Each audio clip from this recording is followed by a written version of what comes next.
और बड़ी खबर आपको बता दें, महाराष्ट्र के सीएम शिंदे ने बैठक बुलाई है। शिवसेना नेताओं के साथ बैठक की जाएगी। शाम 7 बजे शिवसेना नेताओं की बैठक शिंदे के साथ होनी है। चुनाव आयोग के आदेश के बाद ये बैठक होनी जा रही है। चुनाव आयोग की तरफ से आदेश दिया गया था कि शिवसेना का जो सिंबल है वो ना उद्धव ठाकरे इस्तेमाल कर सकते हैं और ना ही शिंदे गुट इस्तेमाल कर सकता है। साथ ही कोर्ट की तरफ से ये भी कहा गया कि 3-3 विकल्प दोनों को देने होंगे ताकि उसके बारे में सोच विचार किया जा सकता है। लेकिन चुनाव आयोग के आदेश के बाद अब ये बैठक होने जा रही है। बड़ी जानकारी इस वक्त की, चुनाव आयोग ने रोक लगा दी है। अभी फिलहाल की शिवसेना का सिंबल कोई भी इस्तेमाल नहीं कर सकता है। ना तो शिंदे गुट इस्तेमाल कर सकते हैं, ना तो उद्धव ठाकरे इस्तेमाल कर सकते हैं।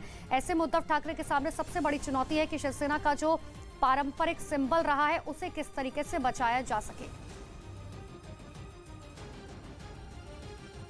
और अब खबर गुजरात के नवसारी जिले से है, जहां पर कांग्रेस विधायक अनंत पटेल पर जानलेवा हमला किया गया, जिसके बाद नाराज कांग्रेसी कार्यकर्ताओं ने सड़क को जाम करके विरोध किया और आरोपियों को गिरफ्तार करने की मांग की। गुस्साए लोगों ने पुलिस की गाड़ी पर भी पथराव किया। आरोप है कि अज्ञात लोगों ने कांग्रेस विधायक अनंत पटेल पर हमला किया और मौके से फरार हो गए। घटना के तुरंत बाद पुलिस आरोपियों की तलाश में जुट गई।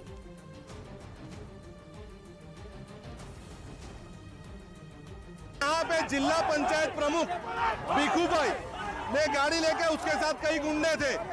आप आदिवासी हो, आपको हम हमारी जमीन में घुसने नहीं देंगे, इस प्रकार से हमारे साथ बात हुई और आपको मार देंगे, आप आदिवासी के नेता बन रहे हो, हम आपको मार देंगे, यहाँ से जिंदा नहीं जाने देंगे।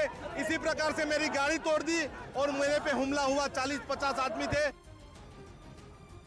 कल जो वासदा के धारासभ्य आनंद भाई पटेल, उसके ऊपर किसी 4 से 5 आदमियों ने हमला कर दिया था। उसके अनुसंधान में आनंद भाई धरना पर अपने आदिवासी समाज के साथ बैठे थे। उनकी फरियाद रूबरू में ली गई है और उनको आश्वासन दिया गया है कि 3 दिन में आरोपी की धरपकड़ करके कायदेसर कार्रवाई की जाएगी। और अब बड़ी खबर जम्मू कश्मीर के कठुआ से है। जम्मू कश्मीर ने यहां पर आतंकी साजिश को नाकाम किया गया। जम्मू कश्मीर पुलिस की तरफ से पुलिस के हाथ बड़ी कामयाबी लगी। हाल ही में गिरफ्तार किए गए जैश-ए-मोहम्मद के आतंकी जाकिर हुसैन भट्ट से कड़ाई से पूछताछ के बाद 3 आईडी और 3 स्टिकी बम बरामद हुए। जाकिर हुसैन भट्ट को जब गिरफ्तार किया गया था, उसके पास से एक स्टिकी बम और 20,000 रुपए की नकदी बरामद हुई थी।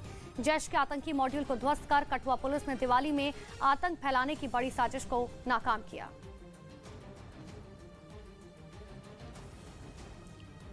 3 स्टिकी बम जो आप देख रहे हैं, ये सीमा पार से ड्रोन के जरिए भेजी गई लश्कर-ए-तैयबा और जैश-ए-मोहम्मद के मॉड्यूल की खेप है। यहाँ पर कठुआ पुलिस ने बिलावर इलाके से इसको बरामद किया है। 3 इसमें आईडी है, रिमोट कंट्रोल है और साथ में ट्रिगरिंग का सामान इसके साथ पूरा है। और यहाँ पर आप देखें तो ड्रोन के जरिए जो सामान भेजा गया था, ये रस्सी है जिसके जरिए ड्रोन से वहाँ से बांधा जाता है और इसमें पैक करके ये पूरा सामान आया था। और ये जाकिर हुसैन 2 अक्टूबर को पकड़ा गया था, उससे ये सामान उसकी निशानदही पर यह सामान कठुआ पुलिस ने आज बिलावर इलाके से बरामद किया है। ये एक बड़ी सफलता है क्योंकि एक बड़ा हादसा होने से पहले रोक लिया गया है कठुआ पुलिस की ओर से। जम्मू कश्मीर पुलिस ने अगर बात करें तो पिछले 6 महीने में कई मॉड्यूल्स ध्वस्त किए हैं, वो चाहे लश्कर के हों या फिर जैश-ए-मोहम्मद के हों। इस तरह की जो उधमपुर में 2 बसों में ब्लास्ट हुए थे, उसमें भी इसी तरह के स्टिकी बम का इस्तेमाल हुआ था। और आज पुलिस ने यहाँ पर ये बरामद कर लिए हैं बिलावर इलाके से। ये सामान जो था पुलिस ने यहाँ पर कठुआ में लाया है और माना जा रहा है कि जो एक बड़ा मॉड्यूल जो था लश्कर का और जैश-ए-मोहम्मद का, उसको ध्वस्त किया गया है और एक बड़ी जो एक मेजर यहाँ पर अटैक होने की संभावना थी, उसको रोक लिया है। इस पूरे मामले पर कठुआ के एसएसपी रमेश चंद्र कोतवाल ने जानकारी देते हुए बताया कि हमने बड़ी साजिश को नाकाम किया। क्या कुछ कहा उन्होंने, ये सुनिए। कठुआ पुलिस को एक बड़ी सफलता मिली है। जैश-ए-मोहम्मद का मॉड्यूल ध्वस्त किया गया है, स्टिकी बम और आईडी बरामद की गई है। हमारे साथ एसएसपी कठुआ आरसी कोतवाल हैं। सर, आज की रिकवरी के बारे में बताइए, कितना ये मॉड्यूल था और किस तरह से इस पर नजर रखी जा रही थी? देखिए, ऐसा है कि जो 2 तारीख को जाकिर हुसैन भट्ट को पकड़ा गया था और एक स्टिकी बम और कुछ इंडियन करेंसी रिकवर हुई थी, उसी की कंटिन्यूटी में फर्दर इन्वेस्टिगेशन में ये रिकवरी आज कठुआ पुलिस ने की है, जिसमें 3 आईडीज रिकवर हुई है, 3 स्टिकी बम्स रिकवर हुए हैं, कुछ इसमें डेटोनेटर्स हैं, कुछ इसका ट्रिगरिंग मैकेनिज्म है और अलाइड मटेरियल जो है वो आज कठुआ पुलिस ने रिकवर किया है। जाकिर जो पहले पकड़ा गया था, उसके जो दूसरा कठुआ में जो उधमपुर में जो ब्लास्ट हुआ था, क्या उन दोनों में आपस में कोई लिंक ऐसा है? देखिए, ऐसा है कि ये दोनों लोग कोट बलवाल जेल में सज़ा काट चुके हैं, इकट्ठे रहते थे और एक दूसरे को जानते हैं टेरर एक्टिविटी में इनका कितना लिंक है, वो कुछ चीज़ें अभी तो थोड़ी सामने आई हैं, लेकिन कितना इनका आपस में लिंक है ये एक डिटेल इन्वेस्टिगेशन के बाद ही हम आपको बता सकते हैं। फिलहाल ये कह सकते हैं कि कठुआ पुलिस ने एक हादसे को होने से रोक दिया है।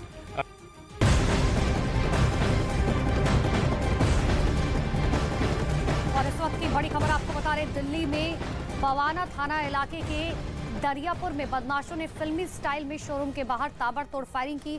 फायरिंग का सीसीटीवी फुटेज भी सामने आया। पुलिस का दावा है कि 50 लाख रुपए की रंगदारी लेने के लिए डराने के मकसद से फायरिंग की गई। तो बवाना इलाके में बदमाशों ने फायरिंग की है। ताबड़तोड़ फायरिंग फिल्मी स्टाइल में की गई। ये फुटेज भी आपको दिखा रहा है, जहां पर देखिए किस तरीके से दो बदमाश बाइक पर आते हैं। एक शख्स जिसने सफेद कलर का गमछा मुंह पर बांधा हुआ है, ये किस तरीके से दुकान के बाहर ताबड़तोड़ फायरिंग करता है। और जो जानकारी अब तक है कि 50 लाख की रंगदारी के लिए ये फायरिंग जो है की गई है। हालांकि पुलिस ने अब इस पूरे सीसीटीवी फुटेज के आधार पर मामला दर्ज कर लिया है। साथ ही इन दोनों बदमाशों की तलाश की जा रही है। लेकिन देखिए दिन दहाड़े किस तरीके से दो बाइक सवार बदमाश दुकान के बाहर पहुंचते हैं, पीछे वाला बाइक से उतरता है और उसके बाद किस तरीके से फिल्मी स्टाइल में ताबड़तोड़ फायरिंग करने की कोशिश यहां दुकान के बाहर की जाती है। 50 लाख की रंगदारी का ये पूरा मामला बताया जा रहा है। फिलहाल पुलिस ने मामला दर्ज कर जांच शुरू कर दी है। साथ ही इन अज्ञात बदमाशों को लगातार ढूंढा जा रहा है।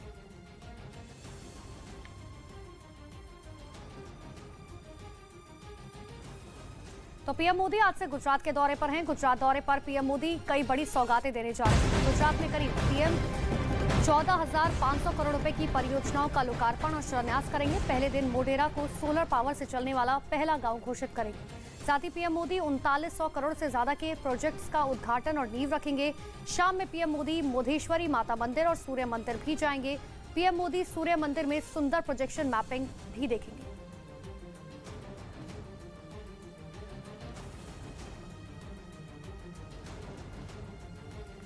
तो ये बड़ी जानकारी इस वक्त की आपको दे रहे हैं, जहां पर प्रधानमंत्री नरेंद्र मोदी की तरफ से आज गुजरात में तमाम जगहों के कार्यक्रम है। 3 दिन के गुजरात दौरे पर पीएम है।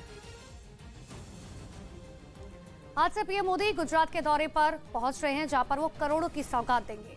लेकिन देखिए गुजरात को 14,500 करोड़ रुपए के प्रोजेक्ट्स का तोहफा मिलेगा। पीएम मोदी मोढेरा गांव को सोलर विलेज घोषित करेंगे। पीएम मोदी कई प्रोजेक्ट का उद्घाटन शिलान्यास करेंगे। महिसाना में 3900 करोड़ रुपए के प्रोजेक्ट्स का उद्घाटन पीएम की तरफ से किया जाएगा। भरूच में 8000 करोड़ रुपए की लागत से प्रोजेक्ट्स मिलेंगे। साथ ही पीएम बल्क ड्रग पार्क की आधारशिला रखेंगे। अहमदाबाद में सेहत से जुड़ी हुई सुविधाओं का उद्घाटन किया जाएगा। अहमदाबाद में 1300 करोड़ रुपए के प्रोजेक्ट का लोकार्पण किया जाएगा। जामनगर की बात करें तो कई परियोजनाओं का उद्घाटन होगा और जामनगर में ही करीब 1460 करोड़ रुपए के प्रोजेक्ट का उद्घाटन किया जाएगा। तो पीएम मोदी गुजरात को एक बड़ी सौगात देने जा रहे हैं। गुजरात का मोढेरा गांव पहला देश का ऐसा सोलर विलेज बन गया। एक ऐसा गांव जहां सभी घरों में सौर ऊर्जा से बिजली बनाई जा रही है। पिछले कुछ वक्त से इसकी टेस्टिंग लगातार चल रही थी, लेकिन अब प्रोजेक्ट पूरा हो गया। इसकी आधिकारिक घोषणा गुजरात दौरे के वक्त पीएम मोदी आज करने जा रहे हैं।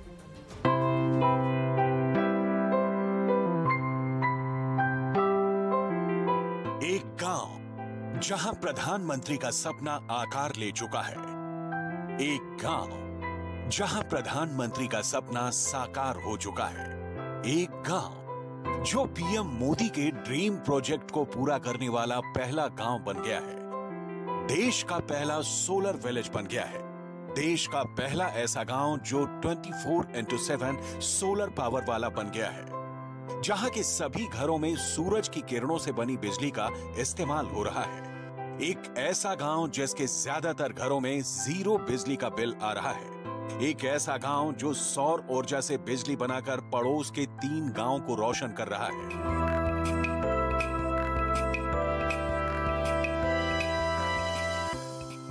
भारत के सोलर विलेज का नाम है मोढेरा। गुजरात के महिसाणा जिले का मोढेरा गांव, जो दुनिया भर में सूर्य मंदिर के लिए मशहूर था, वो अब देश का पहला सोलर विलेज बन गया है। न्यूज 18 संवाददाता जनक दवे मोढेरा पहुंचे, जहां 12 हेक्टेयर जमीन पर यह प्लांट लगाया गया है। 12 हेक्टेयर में फैले इस सोलर प्लांट में लगभग 22,000 सोलर पैनल्स लगाई गई है। इसी सोलर प्रोजेक्ट से आसपास के 3 गांव के हर घर को बिजली पहुंचाई जा रही है। हर घर पर जो सोलर पैनल लगी वो भी सरकार ने फ्री ऑफ कॉस्ट लगवाए। सबसे राहत की बात यहाँ के लोगों के लिए ये होगी कि अब तक इलेक्ट्रिसिटी के जो बिल उन्हें भरने होते थे, अब ये सौर ऊर्जा पर ट्रांसफर होने के चलते वो बिल भी न के बराबर होंगे। पिछले कुछ वक्त से इसकी टेस्टिंग हो रही थी, लेकिन अब पूरा प्रोजेक्ट तैयार हो गया है। इस सोलर पावर प्लांट को मोढेरा के सुजानपुरा में 12 हेक्टेयर की जमीन पर लगाया गया है। इस प्रोजेक्ट को ठोस आकार देने के लिए मोढेरा की रिहायशी और कमर्शियल सभी इमारतों पर सोलर पैनल लगाए गए हैं, वो भी सरकार की तरफ से हर घर की छत पर बिना पैसे के, बिल्कुल मुफ्त में। यहाँ घर घर में सौर ऊर्जा से बिजली पैदा हो रही है, जिसे ग्रिड स्टेशन भेजा जाता है। गवर्नमेंट ने उसका लाभ रूफटॉप योजना से हमें भी दिया है। तो वैसे गांव में 105 घरों पे रूफटॉप योजना के तहत सोलर पैनल लगवाई है। इसके हिसाब से हमें एक बिल पे 3 से 4 हज़ार तक का मुनाफा हो सकता है।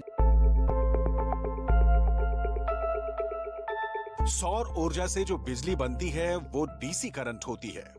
उसे सबसे पहले एसी करंट में बदला जाता है और उसके बाद इस बिजली को स्टोर करके ग्रिड में भेजा जाता है।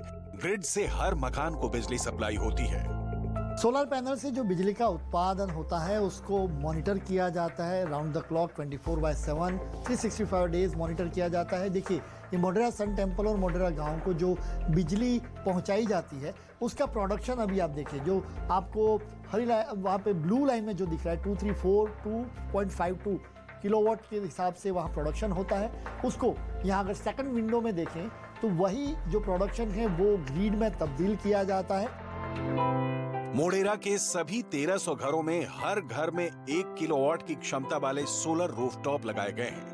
इन सौर पैनल के जरिए दिन में बिजली की आपूर्ति की जाती है और शाम को BESS यानी बैटरी एनर्जी स्टोरेज सिस्टम के जरिए घरों को बिजली मुहैया कराई जाती है। ग्रिड से मोढेरा के साथ साथ सुजानपुरा और समलानपुरा के 1383 मकानों में सौर ऊर्जा से बिजली पहुंचाई जा रही है। नतीजा ये है कि अब तीनों गांवों के घरों में बिजली के बिल ना के बराबर आने लगे हैं। जिनके यहाँ बिजली खपत ज्यादा है उनका बिल भी करीब करीब आधा हो गया है। पहले 4,000 था, अभी 1700, 1800, 1800 जितना आता है। मतलब 50% से भी कम हो। हाँ, ये सब सरकार ने दिया है। हम तो सरकार का धन्यवाद मानते हैं कि ये गांव पूरे भारत देश में यही गांव में जो लगाया ना, तो वो जो भी लोग के घर पे लगाया है उनको बहुत बेनिफिट है इसका। इस प्रोजेक्ट को ठोस आकार देने के लिए 80.66 करोड़ रुपए खर्च किए गए हैं, जिसे केंद्र और गुजरात सरकार ने 50-50 के अनुपात में वहन किया है। प्रधानमंत्री नरेंद्र मोदी के इस ड्रीम प्रोजेक्ट के पूरा हो जाने के बाद मोढेरा शुद्ध अक्षय ऊर्जा उत्पादक बनने वाला भारत का पहला गांव बन गया है, जहां सौर आधारित ultra modern electric vehicle charging station की सुविधा है। यहाँ देश का पहला grid connect MWH scale battery energy storage system लगाया गया है। विश्व प्रसिद्ध मोढेरा सूर्य मंदिर में 3D प्रोजेक्शन मैपिंग शो और हेरिटेज लाइटिंग भी इसी सौर ऊर्जा से होगी। ये हमारा एक पहला ऐसा एक गांव है, मोढेरा गांव, जहां पर 100% जो ऊर्जा है जो गांव ले रहा है वो सूर्य से उत्पन्न हो रही है। यहाँ पर सूर्य मंदिर में जो भी प्रोजेक्शन मैपिंग, परमानेंट लाइटिंग करवाई आई है ये, और मोढेरा गांव जो है उसको पूरी की पूरी एनर्जी जो है वो इसी प्लांट से आएगी। ये 3D प्रोजेक्शन रोज शाम 7 बजे से 7:30 बजे तक किया जाएगा। इसके अलावा मंदिर की खूबसूरती में 4 चांद लगाने के लिए मंदिर परिसर में सौर ऊर्जा से जलने वाली हेरिटेज लाइटिंग भी की गई है। जो मंदिर सूर्य को समर्पित है वो मंदिर सूर्य की रोशनी से बनी बिजली से रोशन हो गया है। रात के अंधेरे में सौर ऊर्जा से जगमग हो रहा है। प्रधानमंत्री के इस ड्रीम प्रोजेक्ट के पूरा हो जाने से आसपास के गांव का अंधेरा भी छट गया है। साथ ही साथ आम लोगों का बिजली पर होने वाला खर्च ना के बराबर हो गया है।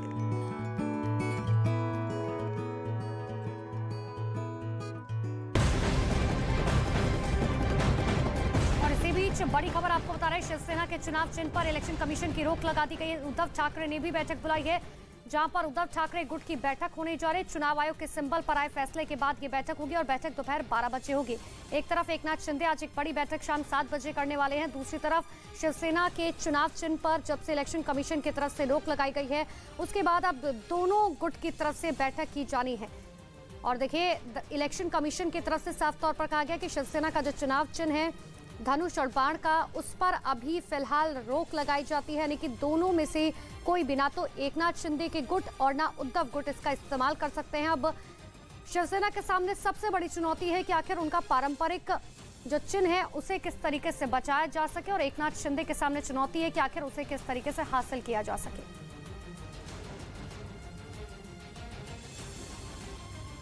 यूपी के कई जिलों में बाढ़ का कहर जारी है। बलरामपुर में राप्ती नदी का जलस्तर बढ़ने से शहरी इलाकों में पानी भर गया, कई इलाके पानी में डूब गए। एसडीआरएफ की टीम लोगों को सुरक्षित जगहों पर पहुंचा रही है।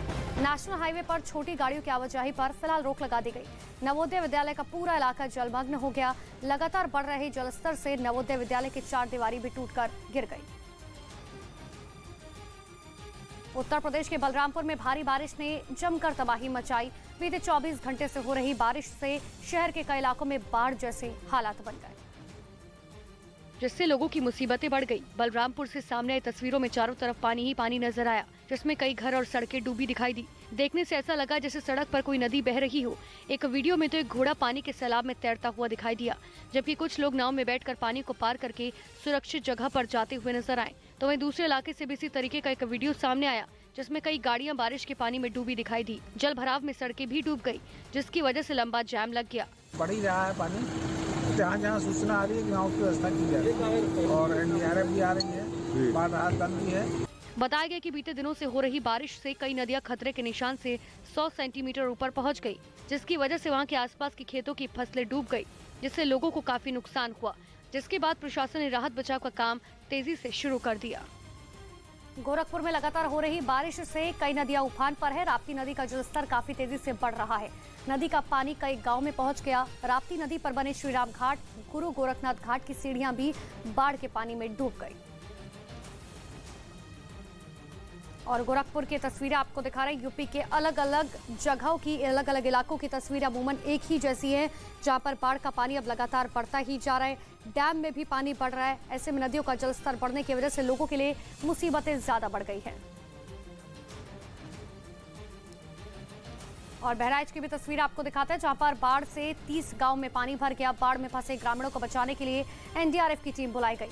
सीमा सुरक्षा बल के जवान राहत और बचाव काम में जुट गए। कई गांव से संपर्क टूट चुका है। फसलों को बड़े पैमाने पर नुकसान पहुंचा। उधर उत्तर प्रदेश के श्रावस्ती से बाढ़ बारिश से तबाही की हैरान करने वाली तस्वीर सामने आई, जहां ताप्ती नदी के बढ़ते जलस्तर की वजह से निचले इलाकों में बाढ़ से हालात पैदा हो गए। हालांकि बाढ़ के हालात को देखते हुए प्रशासन की तरफ से हर संभव कोशिश की जा रही है।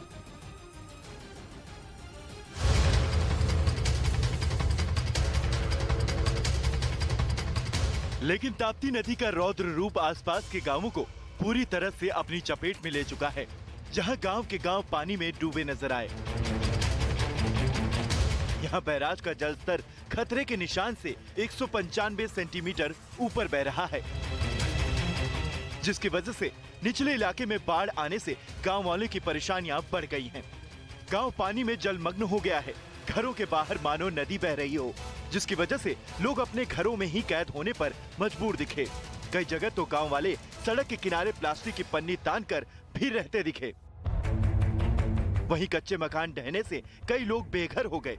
ऐसे में कोई चारपाई पर बैठा नजर आया तो कोई जुगाड़ की नाव से गांव के बाहर जाने की कोशिश करता दिखा। दावा है कि 100 से ज्यादा गांव अब तक बाढ़ से प्रभावित हो चुके हैं।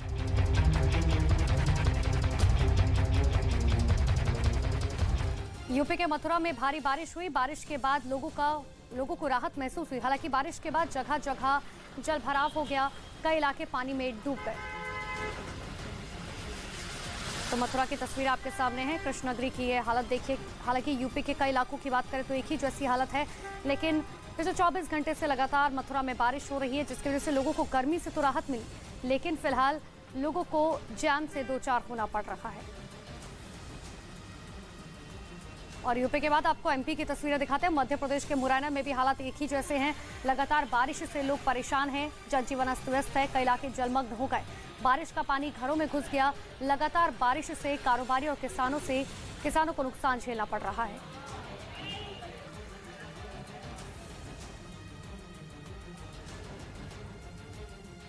राजस्थान के पाली में आकाशीय बिजली गिरने से 3 महिलाओं की मौत हो गई, जबकि 5 लोग इसमें झुलस गए, जिनका अस्पताल में फिलहाल इलाज चल रहा है। घटना चोटेला गांव की है। खबरों के मुताबिक खेत में फसल काटी जा रही थी। अचानक से बारिश आ गई और जिससे बचने के लिए सभी लोग एक पेड़ के नीचे खड़े हो गए। इस दौरान आकाशीय बिजली उन पर गिर गई। तो खेत में काम कर रही 3 महिलाओं की मौत हो गई। पाली से ये जानकारी आपको दे रहे हैं। दरअसल खेत में फसल काटी जा रही थी और अचानक से जब लोग बारिश की वजह से पेड़ के नीचे जाके खड़े हुए, बिजली गिरने से 3 लोगों की मौत हो गई।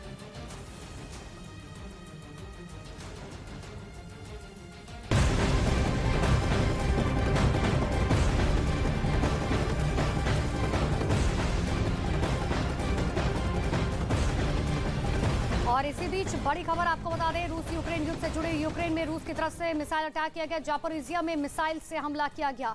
रूस ने एक इमारत पर मिसाइल दागी है। मलबे में कई लोगों के दबे होने की आशंका है। जापोरिजिया ये जगह बताई जा रही है जहां पर रूस की तरफ से मिसाइल अटैक किया गया है। जापोरिजिया में मिसाइल से हमला किया गया है। आपको तस्वीरें भी दिखाएंगे कि आखिर किस तरीके से जब मिसाइल दागी गई है। देखिए तस्वीर आपको दिखा रहे हैं।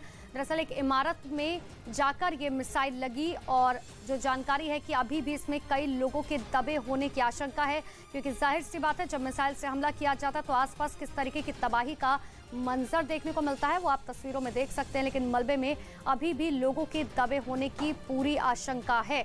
बड़ी जानकारी इस वक्त की आपको दे रहे हैं। लगातार यूएन की तरफ से इस बात को लेकर चिंता जाहिर की जा रही है कि रशिया की तरफ से कहीं परमाणु हमले का इस्तेमाल ना किया जाए, जिस तरीके से वो लगातार धमकियां दे रहा है। लेकिन इसी बीच जापोरिजिया में मिसाइल अटैक किया गया। राजस्थान के करौली में आफत की बारिश ने कई इलाकों को डुबो दिया। वहां कुछ इलाकों में इतना पानी भर गया कि वो डूबने की कगार पर आ गए और तबाही ऐसी कि देखने वालों की सांसें अटक जाए। करौली जिले से सामने आए वीडियो में एक घर में घुटनों के ऊपर तक पानी भर गया, जिसकी वजह से सारा सामान भीग गया। कुछ घंटों की बारिश में ही लोग परेशान हो गए। सारा सामान भीग गया उसमें, और जो भी खाने पीने की सामग्री थी वो बिल्कुल वेस्ट हो गई। और कम से कम 5-6 फुट पानी कमरों में अंदर भरा हुआ है। बारिश ने लोगों का जीना मुहाल कर दिया। वहीं इसी तरह की तस्वीरें दूसरे इलाके से भी सामने आई, जिसमें एक नाले में तेज रफ्तार से पानी बहता हुआ नजर आया।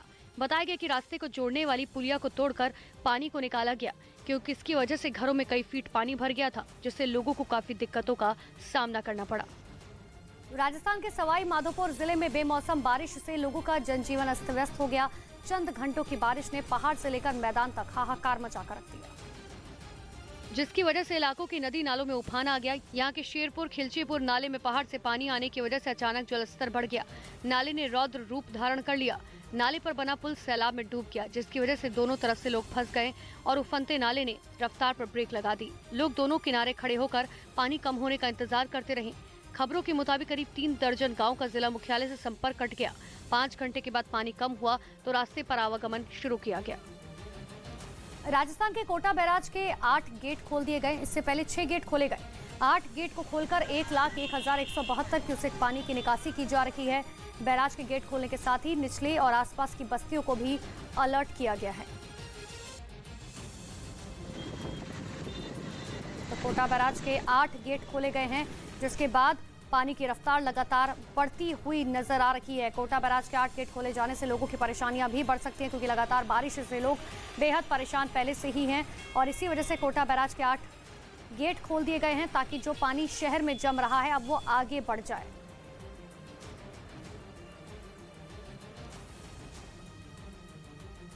उधर बिहार के गोपालगंज में बैराज से करीब 4 लाख क्यूसेक पानी छोड़ने से कई इलाकों में बाढ़ जैसे हालात बन गए हैं।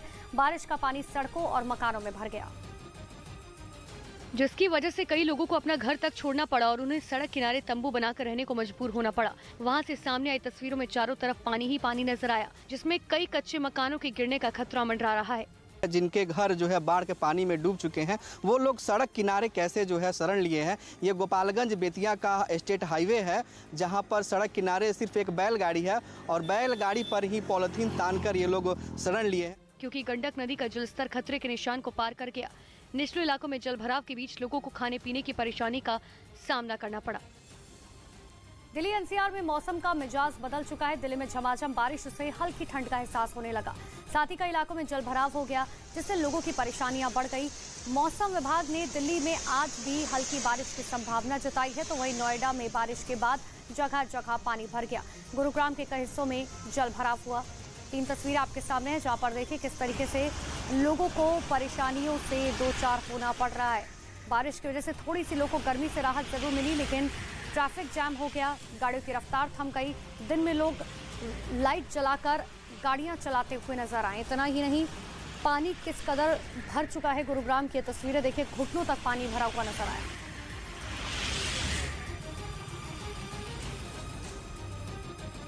और अब बात कर लेते हैं गृह मंत्री अमित शाह की। आज गृह मंत्री अमित शाह के असम दौरे का दूसरा दिन है।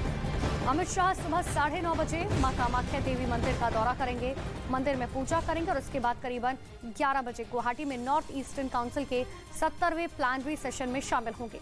फिर शाम 4:30 बजे एसएसपी की स्टेट लेवल कॉन्फ्रेंस में गृह मंत्री अमित शाह शामिल होंगे।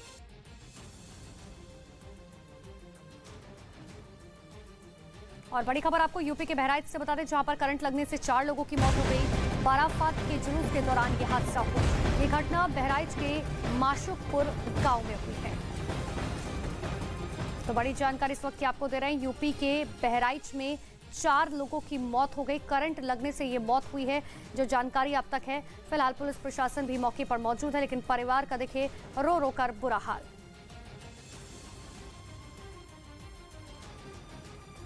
केंद्रीय वित्त मंत्री निर्मला सीतारमण ने चेन्नई के मायलापुर इलाके में बाजार का दौरा किया, जहां वो एक विक्रेता से सब्जियां खरीदती हुई नजर आई। इस मौके पर केंद्रीय मंत्री कुछ सब्जी विक्रेताओं और आम लोगों के साथ बातचीत करती हुई भी नजर आई। अपने बीच पाकर कुछ लोग उनका वीडियो बनाते हुए नजर आए। तो वित्त मंत्री निर्मला सीतारमण के चेन्नई की यह तस्वीर आपको दिखा रहा है, जहां पर जब वो पहुंची सब्जी मार्केट में तो खुद सब्जियां खरीदती हुई वित्त मंत्री नजर आई। इतना ही नहीं, सब्जी विक्रेताओं से, वहां खड़े हुए लोगों से भी बातचीत करती हुई वित्त मंत्री नजर आई। बिहार के बेगूसराय में उस वक्त हंगामा हो गया जब मोबाइल चोरी के आरोपी को पकड़ने के बाद लोगों ने उसकी पिटाई कर दी, जिसका वीडियो भी सामने आया, जिसमें दर्जनों लोग मोबाइल चोर पर हाथ साफ करते हुए नजर आए। घटना बरौनी कटिहार रेलखंड के लखमीनिया स्टेशन की है। बताया गया कि आरोपी ने ट्रेन की प्रतीक्षा कर रहे एक यात्री का मोबाइल चोरी किया और भागने लगा, लेकिन वहां मौजूद अन्य यात्रियों की नजर उस पर पड़ गई। उन्होंने आरोपी को पकड़ लिया और पिटाई शुरू कर दी। इसी बीच कुछ लोगों ने बीच बचाव किया और आरोपी चोर को छुड़वाया, जिसके बाद वो वहां से फरार हो गया, लेकिन कुछ देर के लिए वहां अफरा तफरी का माहौल बना रहा। छत्तीसगढ़ के कोरबा से हैरान करने वाली खबर सामने आई। वहां रात के वक्त एक घर में अजगर घुस गया, जिसके बाद पूरी रात जागकर घर वालों ने गुजारी, क्योंकि घर के अंदर रखे फ्रिज के नीचे अजगर ने डेरा जमाया हुआ था। ना तो वो वहां से हटने को तैयार था, ना घर वालों की हिम्मत हुई कि अजगर को भगा सके। बताया गया कि गोकुल नगर निवासी पप्पू सिंह दूध बेचने का काम करते हैं। उनके घर में शिकार की तलाश में कहीं से अजगर आ गया और फ्रिज के पास बैठ गया। विशाल का अजगर देखकर उनके घर में हड़कंप मच गया। पूरी रात घर के लोग जागते रहे ताकि वो अजगर किसी पर हमला न कर दे। सुबह हुई तो स्नेक रेस्क्यू टीम को अजगर की सूचना दी गई, जिसके बाद स्नेक रेस्क्यू टीम मौके पर पहुंची और अजगर को पकड़ा गया और परिवार के लोगों ने राहत की सांस ली।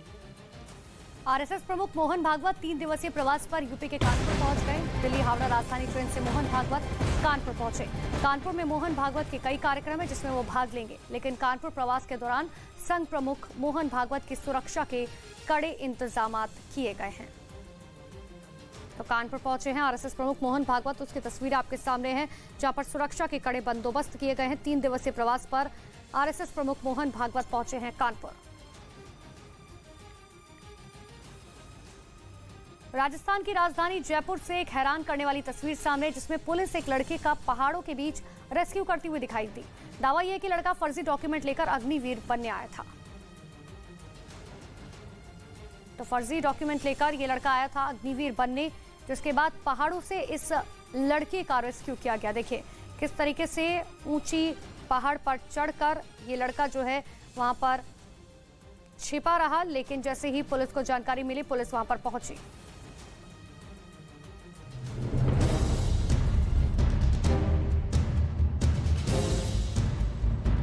और आर्मी के अधिकारियों के डॉक्यूमेंट चेक करने पर पकड़े जाने के डर से घबरा कर लड़का 50 फीट ऊंची पहाड़ी पर चढ़ गया, जिसके बाद करीब 3 घंटे की कड़ी मशक्कत के बाद पुलिस ने लड़के का रेस्क्यू कर नीचे उतारा। 50 फीट ऊंची पहाड़ी से पुलिस की टीम ने रस्सी की मदद से लड़के को नीचे उतारा। दावा है कि किशनगढ़ से आया 22 साल का लड़का फर्जी डॉक्यूमेंट लेकर अग्निवीर बनने आया था, जिसके बाद आर्मी अधिकारियों ने डॉक्यूमेंट चेक किया तो लड़का घबराकर भाग गया और पहाड़ी पर चढ़ गया। और अब बड़ी खबर हिजाब विवाद से जुड़ी हुई बता दें, ईरान में हिजाब के खिलाफ शुरू हुआ विद्रोह अब दूसरे देशों में भी फैलता जा रहा है। चिली में ईरान के लोगों ने प्रदर्शन किया, यहां महिलाओं ने बाल काटकर अपना विरोध जताया। चिली यूनिवर्सिटी के सामने महिलाओं ने बाल काटकर विरोध दर्ज करवाया।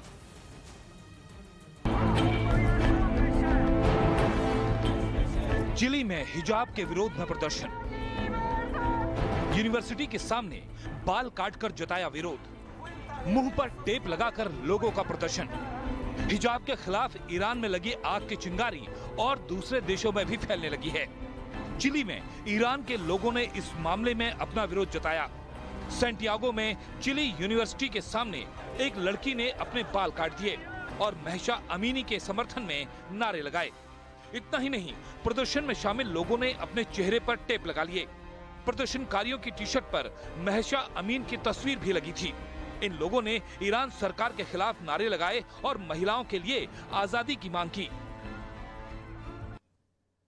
और अब खबर आंध्र प्रदेश के हैदराबाद से है, जहां सोने की तस्करी के आरोप में कस्टम विभाग ने 3 महिला यात्रियों को गिरफ्तार किया, जिनके पास से 1 करोड़ 72 लाख रुपए की कीमत का सोना बरामद किया गया। बताया गया कि सोना पाउडर फॉर्म में छिपाकर ले जाया जा रहा था, जिसे एयरपोर्ट पर कस्टम विभाग ने पकड़ लिया। पूछताछ की गई तो दुबई से लौटी 3 महिला यात्रियों को गिरफ्तार किया गया। तो 1 करोड़ 72 लाख का ये सोना जब्त किया गया।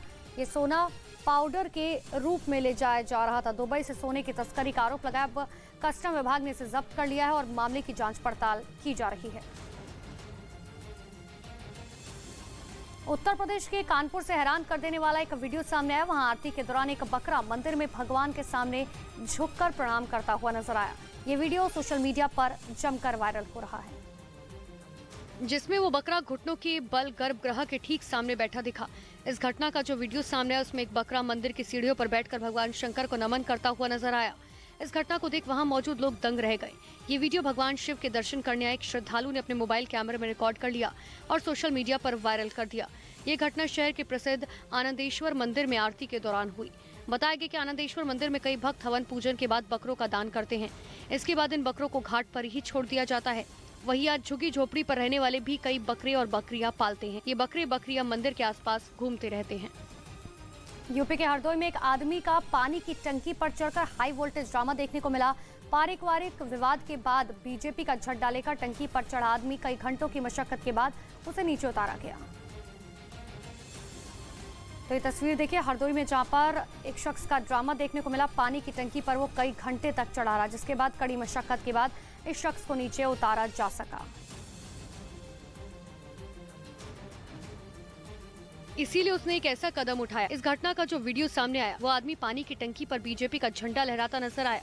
वो कभी टंकी पर लगे लोहे के पाइप को पार करके बिल्कुल किनारे आ जाता तो कभी पीछे की तरफ हट जाता। इस हाई वोल्टेज ड्रामा को देखने के लिए लोगों की भारी भीड़ लग गई। इसी बीच कई लोग उसे नीचे उतारने की गुहार लगाते रहे, लेकिन उसने किसी की नहीं सुनी और टंकी पर खड़ा होकर नारेबाजी करता रहा। हालांकि घटना की जानकारी मिलने के बाद फौरन कई बड़े अधिकारी पुलिस के जवानों के साथ वहां पहुंच गए।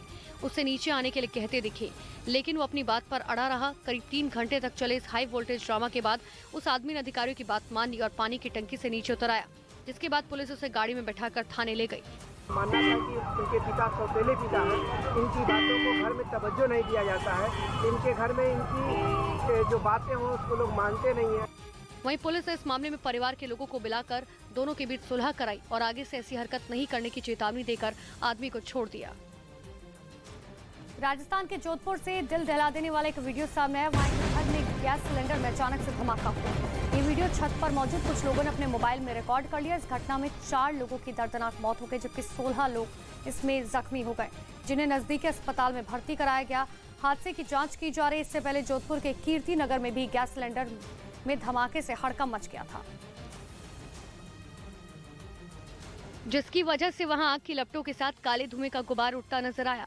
इस घटना के बाद वहां अफरा तफरी मच गई और देखते ही देखते वहां लोगों की भीड़ इकट्ठा हो गई। ये धमाका इतना भीषण था कि सड़क पर मौजूद गाड़ियों के परखच्चे उड़ गए, जबकि घर का सारा सामान जलकर राख हो गया। घटना की जानकारी मिलने के बाद फौरन फायर ब्रिगेड की टीम पहुंच गई, जिसके बाद जवानों ने सबसे पहले घर में रखे सिलेंडर को बाहर निकालना शुरू किया। उसके बाद आग बुझाने का काम शुरू किया गया। कई घंटों की मशक्कत के बाद आग पर काबू पा लिया गया। परिजनों से लगातार संपर्क में हम, और इलाज में किसी भी प्रकार की कोई कमी या किसी भी प्रकार का कोई छूट हम नहीं देंगे, और ये जो हादसा हुआ है इसकी भी फिर जांच करेंगे। इस हादसे में 4 लोगों की मौत हो गई, जबकि 16 लोग घायल हो गए, जिन्हें फौरन अस्पताल में भर्ती कराया गया, जिनका इलाज चल रहा है। पुलिस के मुताबिक ये हादसा सिलेंडर में गैस भरने के दौरान हुआ। पुलिस ने केस दर्ज कर मामले की जाँच शुरू कर दी। बिहार के नालंदा में हाईवे पर स्पीड ब्रेकर बनाने की मांग को लेकर घंटों बवाल हुआ। नाराज गांव वालों ने अपनी मांगों को लेकर सड़क पर उतर आए और मांग पूरी नहीं होने पर आंदोलन की चेतावनी दी। पुलिस ने रोकने की कोशिश की तो भीड़ बेकाबू हो गई। हाईवे पर टायर जलाकर रास्ता बंद कर दिया गया। वहां मौजूद गाड़ियों के शीशे तोड़ दिए गए। ग्रामीणों के उत्पात को देखकर अफरा तफरी मच गई, जिसकी वजह से कई किलोमीटर लंबा जाम लग गया। हंगामे की खबर मिलते ही मौके पर भारी संख्या में पुलिस पहुंच गई। लोगों को समझा बुझाकर शांत किया गया, लेकिन आक्रोशित ग्रामीणों ने पुलिस की बात नहीं मानी। इस दौरान पुलिस और भीड़ में मौजूद लोगों के बीच कहासुनी हुई, जिसके बाद पुलिस भी एक्शन में आ गई। लोगों को काबू में करने के लिए हल्का बल प्रयोग करना पड़ा और उपद्रवियों को मौके से खदेड़ दिया गया, जिसके बाद जाम खुला और राहगीरों ने राहत की सांस ली। मामला चंडी थाना इलाके का है। बताया जा रहा है कि हाईवे पर स्पीड ब्रेकर नहीं होने की वजह से गाँव के कई लोग हादसे का शिकार हो गए, जिसकी वजह से ग्रामीणों में काफी नाराजगी है और वो प्रशासन से लगातार हाईवे पर स्पीड ब्रेकर बनाने की मांग कर रहे हैं। लेकिन सुनवाई नहीं होने पर उन्होंने प्रशासन के खिलाफ हल्ला बोल दिया। मध्य प्रदेश के श्योपुर में बस चालक की बड़ी लापरवाही सामने, जब उफनते नाले को पार करते समय यात्रियों से भरी बस पलट गई, जिसके बाद वहां अफरा तफरी मच गई। हादसे के बाद यात्रियों को बस के शीशे तोड़कर बाहर निकाला गया। बताया गया कि बस ड्राइवर ने बरसाती नाले को पार करने की कोशिश की। इस दौरान बस बेकाबू होकर नाले में जा गिरी, जिसके बाद बस में मौजूद यात्रियों में हड़कंप मच गया। सूचना मिलते ही प्रशासनिक अधिकारी मौके पर पहुंचे। राहत बचाव का काम शुरू हुआ। पहले मशीन की मदद से बस को नाले से बाहर निकाला गया। इसके बाद स्थानीय लोगों की मदद से बस में फंसे हुए यात्रियों का रेस्क्यू किया गया। जानकारी के मुताबिक बस में कुल 50 लोग सवार थे, जिसमें कई लोगों की बरसाती नाले में बहने की आशंका जताई गई। जानकारी के मुताबिक श्योपुर में भारी बारिश की वजह से बाढ़ के हालात बन गए। सभी नदी नाले उफान पर हैं। चेतावनी के बावजूद लोग जान जोखिम में डालकर ऐसे रास्तों को पार करने की कोशिशों में हादसे का शिकार हो रहे हैं। मध्य प्रदेश के सागर से पिटाई का एक वीडियो सामने आया, जिसमें एक महिला ट्रैक्टर चालक की पिटाई करते हुए दिखाई दी। महिला पहले बीच सड़क पर ट्रैक्टर के ऊपर बैठे ड्राइवर से बहसबाजी करती दिखी, फिर अचानक उस पर थप्पड़ों की बरसात कर दी। इसी बीच वहां कई लोग पहुंचे और ट्रैक्टर चालक को नीचे उतारने के लिए इशारा किया। इस बीच महिला ने ट्रैक्टर चालक का कपड़ा खींचा और जैसे ही वो नीचे उतरा, महिला ने आओ देखा ना ताओ तुरंत थप्पड़ बरसाने शुरू कर दिए। महिला के साथ मौजूद ने भी एक ड्राइवर को जमकर पीटा। इस घटना के बाद तुरंत आसपास लोग जमा हो गए। घटना सागर जिले के खुरई के परसा चौराहा इलाके की है। बताया जा रहा है ट्रैक्टर से महिला की स्कूटी को टक्कर लग गई थी, जिसमें वो बाल बच गए, जिसके बाद दोनों में इसी बात को लेकर बहस हुई। बात इतनी बढ़ गई कि मारपीट शुरू हो गई। हालांकि दोनों पक्षों में से किसी ने भी पुलिस में शिकायत दर्ज नहीं कराई। उत्तर प्रदेश के मऊ में बेखौफ बदमाशों की गुंडागर्दी का एक वीडियो सोशल मीडिया पर वायरल हो रहा है, जिसमें 3 लोग एक आदमी की पिटाई करते हुए नजर आए। वीडियो में बीच सड़क पर कुछ लोग सरेआम एक आदमी को गिराकर लात घूंसों से पीटते हुए नजर आए। आरोपियों ने पीड़ित पर एक के बाद एक घूंसों की बरसात कर दी। पीट रहे आदमी को वहां से गुजर रहे किसी राहगीर ने बचाने की कोशिश नहीं की। बताया जा रहा है कि पीड़ित एक दुकान पर अपनी गाड़ी से सामान लेने पहुंचा था। इसी दौरान आरोपियों से गाड़ी पार्किंग को लेकर बहस हुई, जिसके बाद आरोपियों ने जमकर पिटाई कर दी। हट्टा कट्टा लोग मिल के लगे मारने हमको, धड़ाधड़ कुछ नहीं कि तू हमके रास्ता दिखाइबे, तू क्या रास्ता दिखाए वाला, ऐसे सब उल्टा पुल्टा बोल। हमके भैया अरे रास्ता चले जाइए, हमको काहे डिस्टर्ब कर रहे हैं। बस गाड़ी खड़ा करने के लिए, हाँ बस वही, कुछ विवाद नहीं था, बस मार। इतना पिए हुए थे भयंकर, मतलब खड़े नहीं हो पा रहे।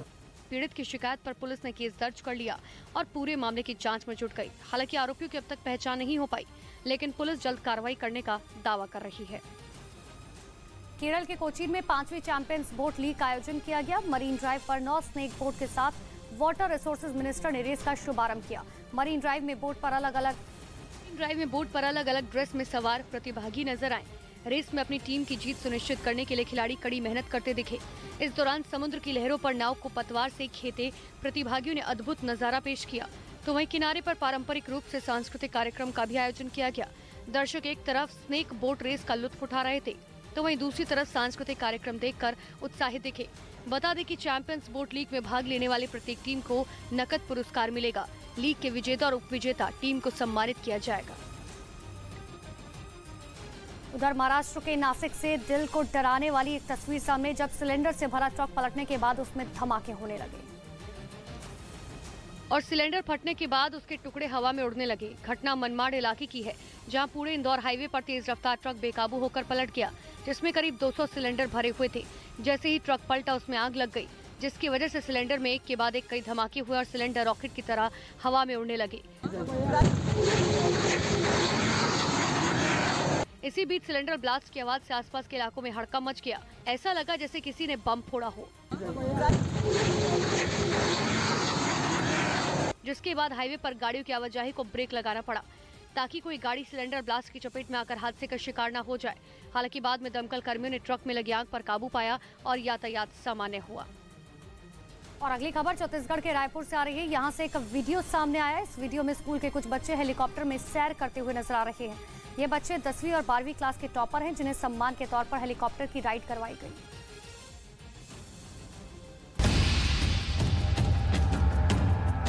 अपनी मेहनत और लगन से बुलंदियों को छूने वाले बच्चे अब आसमान में उड़ान भर रहे हैं।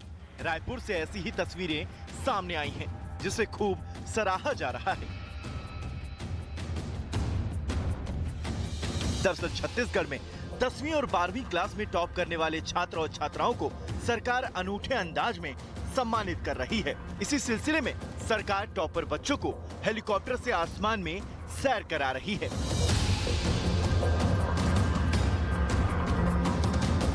रायपुर के पुलिस परेड ग्राउंड में कई टॉपर बच्चों को बुलाया गया और हेलीकॉप्टर राइड कराई गई, जिसके बाद बच्चे काफी उत्साहित नजर आए।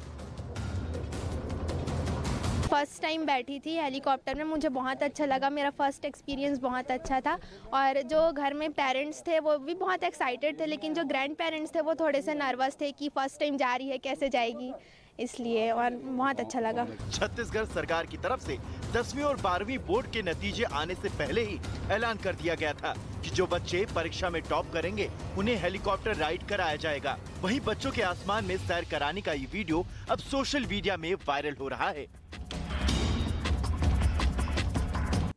उत्तर प्रदेश के मऊ में अवैध निर्माण पर प्रशासन का बुलडोजर चला। जिला प्रशासन ने कार्रवाई करते हुए सरकारी जमीन पर अवैध तरीके से बनाए गए मकानों को ध्वस्त कर दिया।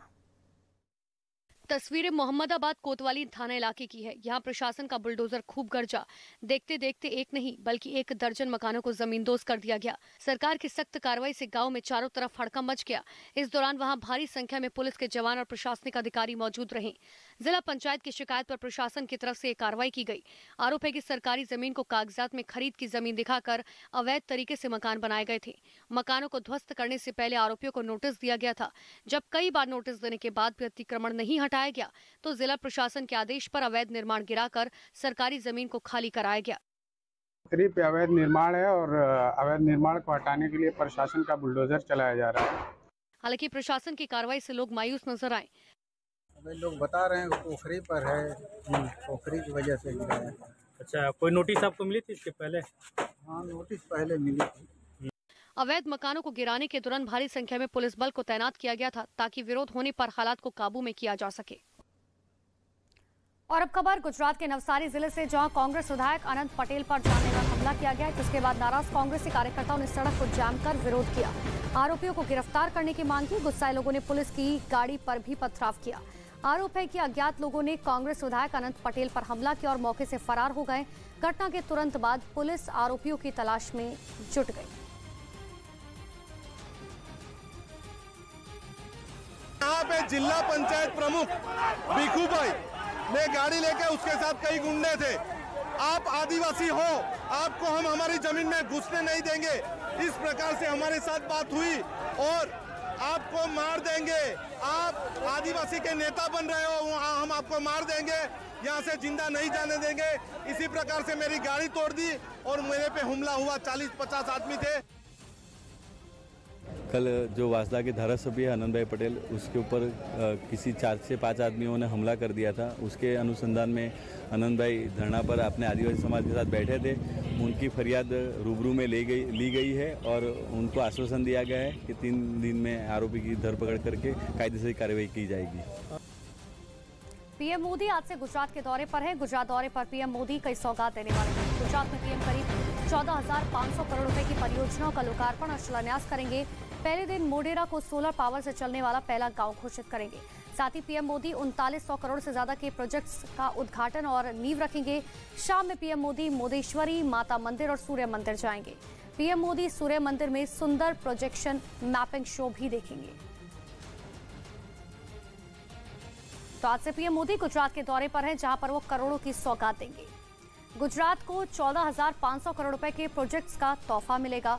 पीएम मोदी मोढेरा गांव को सोलर विलेज घोषित करेंगे। पीएम मोदी कई प्रोजेक्ट का उद्घाटन और शिलान्यास करेंगे। महिसाना में 3900 करोड़ रुपए के प्रोजेक्ट का उद्घाटन पीएम की तरफ से किया जाएगा। भरूच में 8,000 करोड़ रुपए की लागत के प्रोजेक्ट मिलेंगे। पीएम बल्क ड्रग पार्क की आधारशिला रखेंगे। अहमदाबाद में सेहत से जुड़ी हुई सुविधाओं का उद्घाटन किया जाएगा। अहमदाबाद में 1300 करोड़ रुपए के प्रोजेक्ट का लोकार्पण किया जाएगा। जामनगर में कई परियोजनाओं का उद्घाटन होगा और जामनगर में ही करीब 1460 करोड़ रुपए के प्रोजेक्ट का शिलान्यास किया जाएगा। तो पीएम मोदी गुजरात को एक बड़ी सौगात देने जा रहे हैं। गुजरात के मोढेरा गांव देश का पहला सोलर विलेज बन गया। एक ऐसा गांव जहां सभी घरों में सौर ऊर्जा से बिजली बनाई जा रही है। पिछले कुछ वक्तों से इसकी टेस्टिंग की जा रही थी, लेकिन अब प्रोजेक्ट पूरा हो गया। इसकी आधिकारिक घोषणा गुजरात दौरे के वक्त पीएम मोदी आज करने जा रहे हैं।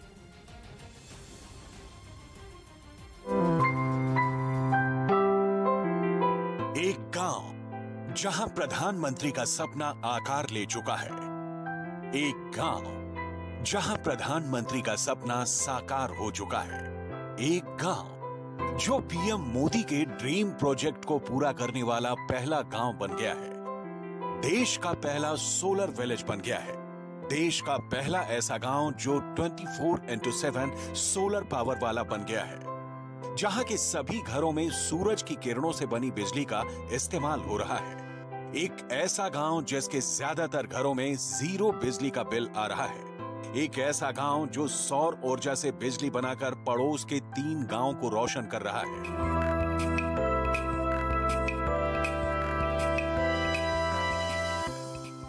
भारत के सोलर विलेज का नाम है मोढेरा। गुजरात के महिसाणा जिले का मोढेरा गांव, जो दुनिया भर में सूर्य मंदिर के लिए मशहूर था, वो अब देश का पहला सोलर विलेज बन गया है। न्यूज 18 संवाददाता जनक दवे मोढेरा पहुंचे, जहां 12 हेक्टेयर जमीन पर ये प्लांट लगाया गया है। 12 हेक्टेयर में फैले इस सोलर प्लांट में लगभग 22,000 सोलर पैनल्स लगाई गई है। इसी सोलर प्रोजेक्ट से आसपास के 3 गांव के हर घर को बिजली पहुंचाई जा रही है। हर घर पर जो सोलर पैनल लगी वो भी सरकार ने फ्री ऑफ कॉस्ट लगवाए। सबसे राहत की बात यहाँ के लोगों के लिए ये होगी कि अब तक इलेक्ट्रिसिटी के जो बिल उन्हें भरने होते थे, अब ये सौर ऊर्जा पर ट्रांसफर होने के चलते वो बिल भी न के बराबर होंगे। पिछले कुछ वक्त से इसकी टेस्टिंग हो रही थी, लेकिन अब पूरा प्रोजेक्ट तैयार हो गया है। इस सोलर पावर प्लांट को मोढेरा के सुजानपुरा में 12 हेक्टेयर की जमीन पर लगाया गया है। इस प्रोजेक्ट को ठोस आकार देने के लिए मोढेरा के रिहायशी और कमर्शियल सभी इमारतों पर सोलर पैनल लगाए गए हैं, वो भी सरकार की तरफ से हर घर की छत पर बिना पैसे के, बिल्कुल मुफ्त में। यहाँ घर घर में सौर ऊर्जा से बिजली पैदा हो रही है, जिसे ग्रिड स्टेशन भेजा जाता है। गवर्नमेंट ने उसका लाभ रूफटॉप योजना से हमें भी दिया है। तो वैसे गांव में 105 घरों पे रूफटॉप योजना के तहत सोलर पैनल लगवाई है। इसके हिसाब से हमें एक बिल पे 3 से 4 हज़ार तक का मुनाफा हो सकता है। सौर ऊर्जा से जो बिजली बनती है वो डीसी करंट होती है। उसे सबसे पहले एसी करंट में बदला जाता है। और उसके बाद इस बिजली को स्टोर करके ग्रिड में भेजा जाता है। ग्रिड से हर मकान को बिजली सप्लाई होती है। सोलर पैनल से जो बिजली का उत्पादन होता है उसको मॉनिटर किया जाता है round the clock 24/7 365 days monitor किया जाता है। देखिए, ये मोढेरा सन टेम्पल और मोढेरा गांव को जो बिजली पहुंचाई जाती है उसका प्रोडक्शन अभी आप देखिए, जो आपको हरी लाइन वहाँ पे ब्लू लाइन में जो दिख रहा है 234 किलोवाट के हिसाब से वहाँ प्रोडक्शन होता है। उसको यहाँ अगर सेकंड विंडो में देखें तो वही जो प्रोडक्शन है वो ग्रिड में तब्दील किया जाता है।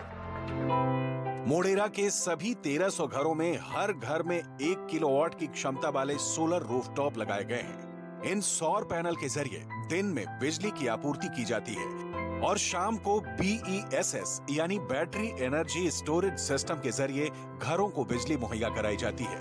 ग्रिड से मोढेरा के साथ साथ सुजानपुरा और समलानपुरा के 1383 मकानों में सौर ऊर्जा से बिजली पहुंचाई जा रही है।